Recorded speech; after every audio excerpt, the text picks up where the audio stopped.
Hello guys, আজ আমি ছোটো মাছের চচ্চড়ি করব। তার জন্য আমি মাছকে লবণ হলুদ দিয়ে মেখে নিয়েছি। এদিকে পেঁয়াজ কলি, বেগুন, আলু, কুচি কুচি করে পেঁয়াজ, কাঁচা লঙ্কা, টমেটো কেটে নিচ্ছি। এদিকে কড়াইয়ে তেল গরম করে মাছগুলোকে আমি ছেড়ে দিলাম। দেখো আমার মাছগুলো বেশ লাল করে ভাজা হয়ে গেছে। সেই তেলে কালো জিরা, পেঁয়াজ, কাঁচা লঙ্কা বেশ ভালো করে লাল করে ভেজে নেব। দেখো আমার লাল করে ভাজা হয়ে গেছে। তারপর আলু, পেঁয়াজ কুলি দিয়ে এটা ভালো করে নেড়ে নেব।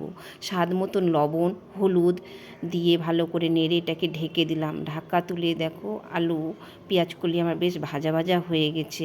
সেই ভাজার কাটা বেগুনগুলোকে আমি দিয়ে দিলাম। কাটা বেগুনগুলোকে দিয়ে ভালো করে ভেজে নিলাম। তারপর কাটা টমেটোগুলোকে দিয়ে দিলাম। দিয়ে এটা ভালো করে নেড়ে একটা থালা দিয়ে ঢাকা দিয়ে দিলাম। ঢাকা তুলে দেখো তরকারিটা বেশ আমার মজে গেছে। তারপর একটু জিরার গুঁড়ো দিয়ে ভালো করে তরকারিটা করে আমি কষিয়ে নেব। কষানো হয়ে গেলে এদিকে আমি জল বসিয়ে দিয়েছিলাম। সেই গরম জলটা তরকারিতে আমি দিয়ে ভালো করে নেড়ে ভাজা মাছগুলোকে দিয়ে ভালো করে নেড়ে নেব। নেড়ে দেখো আমার ছোটো মাছের চচ্চড়ি রেডি।